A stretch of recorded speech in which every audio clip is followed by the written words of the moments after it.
সুন্দরবন যাচ্ছি কিছু সামাজিক দায়বদ্ধতা নিয়ে। আমরা ওখানে শুধুমাত্র মজা করার জন্য যাচ্ছি। আমাদের কিছু সামাজিক কাজকর্ম করতে হবে। যেমন ধর কিছু পিছিয়ে পড়া মানুষ আছে, আমাদের তাদের কথা ভাবতে হবে। এই কারণে আমরা সবাই মিলে জড়ো হয়েছি সহজীবী তরফ থেকে। এবার আমরা সুন্দরবন যাচ্ছি, গিয়ে ওখানে প্রথম দিনকার কিছু বাচ্চাদেরকে জামা কাপড় দেবো, মানে চাদর দেবো। আবার যে যা পারে তার সামর্থ্য মতো দেবে। তাছাড়া ওখান দিয়ে তাছাড়া আমরা কিছু যাদের যারা পছন্দ তারা তাই দেবে। আর এটা খাবারের ব্যবস্থা করা চলতে জন্য। তারপর ওরা কিছু প্রোগ্রাম করবে, তারপর ওরা চলে যাবে। তারপরে শুরু হবে কালচারাল প্রোগ্রাম। কেউ নাচ করবে, কেউ গান করবে। এটা হলো প্রথম দিন। সেকেন্ড দিন আমাদের অনেকটা বড় জার্নি করতে হবে, এক দ্বীপ থেকে অন্য দ্বীপে যেতে হবে, অনেক হেভি ডিস্টেন্স কভার করতে হবে। এবার তাই কারণে সেই ট্যুরটা একটু ভয়ঙ্কর লেভেলে হবে। তারপরে আমরা আসবো, এসে কুইজ কম্পিটিশন আছে, আন্তাক্ষরী আছে, ঠিক আছে। আমরা প্রথম দিন আর সেকেন্ড দিনে কোন কোন দ্বীপে যাবো দাদা? আমি একটু আমার সাথে কথা বলি, তারপর আপনাকে বলছি। আমরা কয়েকটা জায়গায় যাবো, যেমন হচ্ছে মরিচঝাপি। যখন বাংলাদেশ থেকে প্রচুর পরিমাণে রিফিউজি ভারতবর্ষে এসেছে, তাদেরকে কলকাতায় জায়গা দেওয়া যাচ্ছিল না। এর ফলে আমরা আশা করি জানি করণী অঞ্চলে থাকি। এবার তখন আমাদের সুন্দরবনে দ্বীপটাতে পাঠানো হয়েছিল। বা দ্বীপটাতে পাঠানোর ফলে ওখানে সেইভাবে কোনো ব্যবস্থা ছিল না থাকার বা খাওয়ার, তাই কারণে আমরা ফেরত আসতে চাইছিল। সেটা বিতর্কিত বিষয় কিনা জেনে জ্যোতি বসু সরকার গুলি চালিয়েছিল, তাই ওখানে মেরে ফেলেছিল।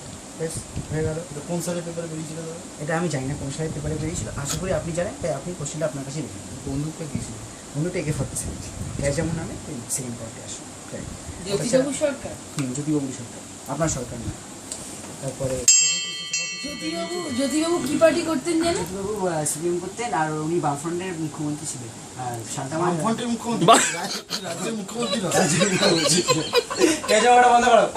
ভালো সিরিয়াস ভাবে বলছিলাম, এখন বান্ধবীরা মেসেজ করছি, আমার টাইম আছে। তারপরে এবার হলো এসব ভালো হচ্ছে না কিন্তু। তারপরে আমি তো বুঝিয়ে নিলাম, আর কি বলতে হবে, ডাব দিতে হবে। কোথায় প্রথম যেতে দিন হবে? আমরা কোথায় যাচ্ছি? প্রথম দিন কোথায় কোথায়? পাখির আলাদা যাচ্ছি। প্রথম দিন হ্যাঁ, আমি কথা বলছি, ধর আমি জিজ্ঞেস করছি, ধরুন অন্য আরো এরকম সুন্দরবন বেড়াতে নিয়ে যাওয়ার অনেক ট্রাভেলিং এজেন্সি আছে, আমি আপনার সঙ্গে কেন যাবো?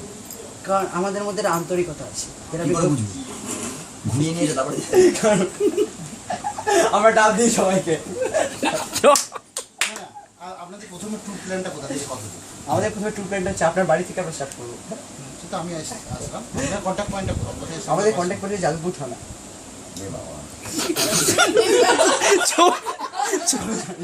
বাসটা কোথায় গিয়ে ওখানে থামবে? বাসে থামবে হচ্ছে আমি জানি না। আমরা কোথা থেকে লঞ্চে উঠবো? আমি আমাদের মোট কতজন মেম্বার হচ্ছে? আমরা তো লঞ্চের ক্যাপাসিটি কিরকম আছে? যে আমাদের একটা লঞ্চে 110 জন ধরতে পারে। ওয়েট ক্যাপাসিটি কিরকম আছে? আমি কি ইঞ্জিনিয়ার, মনে হয় ইঞ্জিনিয়ার নাকি? 110 কোথা থেকে পেলি তুই? কতজনের পারমিট দেওয়া হয়? পারমিট দেওয়া হয় 61। পারমিটটা কোথা থেকে নেওয়া হয়? বন দপ্তর থেকে। ফরেস্টে বন দপ্তর আসছে কোথা থেকে? ফরেস্টে বন দপ্তর জিজ্ঞেস করে আছে। এটা এই প্রশ্নটা তুই উল্টো ওকে ছাড়তে হ্যাঁ, পারতিস। ফরেস্টে বন দপ্তর মানে জিনিসটা একই। ফরেস্ট হিসাব আর বন দপ্তর একই জিনিস। ওটা ওয়েস্ট বেঙ্গল বলবে না একটা ওয়েস্ট বেঙ্গল গভর্নমেন্ট। সেন্ট্রাল বলবে? West Bengal government. Central government না কেন? আমি নরেন্দ্র মোদী নই। দুটোর মধ্যে তফাৎটা কি? আচ্ছা, তোমার বাবা আর তোমার মার মধ্যে তফাৎ থাকে? আমি তোকে গভর্নমেন্টের হ্যাঁ, কথা তেমনই হচ্ছে সেন্ট্রাল গভর্নমেন্ট হচ্ছে আমাদের বাবা, আর বাবা এটা হচ্ছে আমাদের মা। কে বলেছে? হ্যাঁ, রাষ্ট্রবিজ্ঞান তাই বলে। রাষ্ট্রবিজ্ঞান কোথা থেকে? বাবা মা লেখা আছে? ব্যাস কি বলেছে ল্যাস কি রাখে? আমার বাবা ও রিয়েলি? আমার বাবা সম্পর্কে দাদা সবাই বলছি বস চুপ করে। বসে আমার কথা বাবা বল। একটাই দীপঙ্কর মুখার্জি। তুই তার হাবিজারের কথা বলছিস না? বলছি সবাই। আচ্ছা, আমরা না বলছিলাম কি অডিটার যাবে।